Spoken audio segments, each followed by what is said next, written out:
Doctor साहब, ये कहते हैं कि भाई कैंसर जो हो जाता है, तो जो कैंसर से ज़्यादा खतरनाक उसका इलाज है, पीड़ादायक है, तकलीफदायक है। खासतौर पे जब कीमोथेरेपी दी जाती है या वो रेडिएशन दिया जाता है, तो मरीज को बहुत दर्द होता है, उसके बाल झड़ गए हैं, उसकी कमजोरी आ जाती है, उसकी भूख मर जाती है, उसको चिड़चिड़ाहट बढ़ जाती है। आप क्या समझते हैं, आपकी क्या ओपिनियन, ये सब कीमोथेरेपी और रेडिएशन कराना चाहिए या नहीं कराना? देखिए, चूंकि देखिए कि फर्स्ट टाइम जब पेशेंट जब डायग्नोस होता है तो बड़े कैंसर हॉस्पिटल में ही इसको डायग्नोस होता है, और वो वहाँ पर फर्स्ट प्रायोरिटी ही होती है कि वो एलोपैथी में जाते हैं, सर्जरी कराते हैं, कीमोथेरेपी कराते हैं।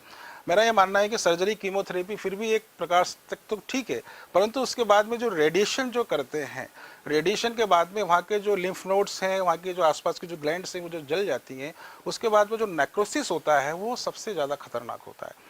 हमारे पास ऐसे बहुत सारे मरीज आते हैं जो रेडिएशन करा के आते हैं, और वहाँ से नेक्रोसिस होता है, ब्लड वहाँ से चालू हो जाता है, पस फॉर्मेशन होता है, और पेशेंट बहुत तकलीफ में होता है। तो ये कहेंगे कि उसकी यदि वो रेडिएशन ना कराता तो वो कम तकलीफ के अंदर अपनी लाइफ को आगे लेके जाता, परंतु रेडिएशन करने के बाद में उसकी परेशानियां और बढ़ जाती हैं।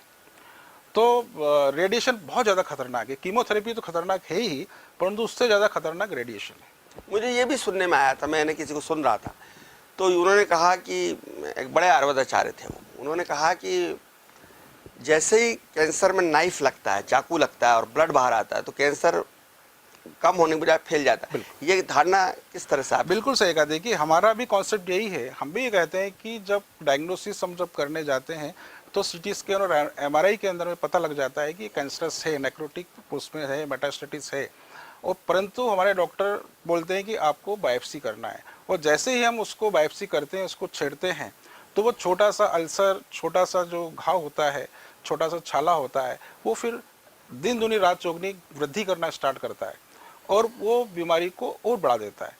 तो इसलिए हमारे डॉक्टर बोलते हैं कि आपको 2 दिन 4 दिन के अंदर सर्जरी करना है, फिर कीमोथेरेपी करना है, फिर रेडिएशन करना है। मतलब 6 महीने का पूरा इलाज होता है। वो जो तकलीफ भरा हो जाता है। उस बहस में नहीं जा रहा, इलेक्ट्रो होम्योपैथी और उसकी बहस में नहीं जा रहा उन डॉक्टरों के में, लेकिन उन डॉक्टरों का ये कहना है, सर्जन्स का ये कहना है, कैंसर सर्जन्स का कहना है कि भाई आपने वो गंदगी, वो विषाणु, वो काट के जब शरीर से बाहर ही कर दिया तो आप सेफ हो गए। उनका तर्क ये, आप कितना सहमत है इस बात से?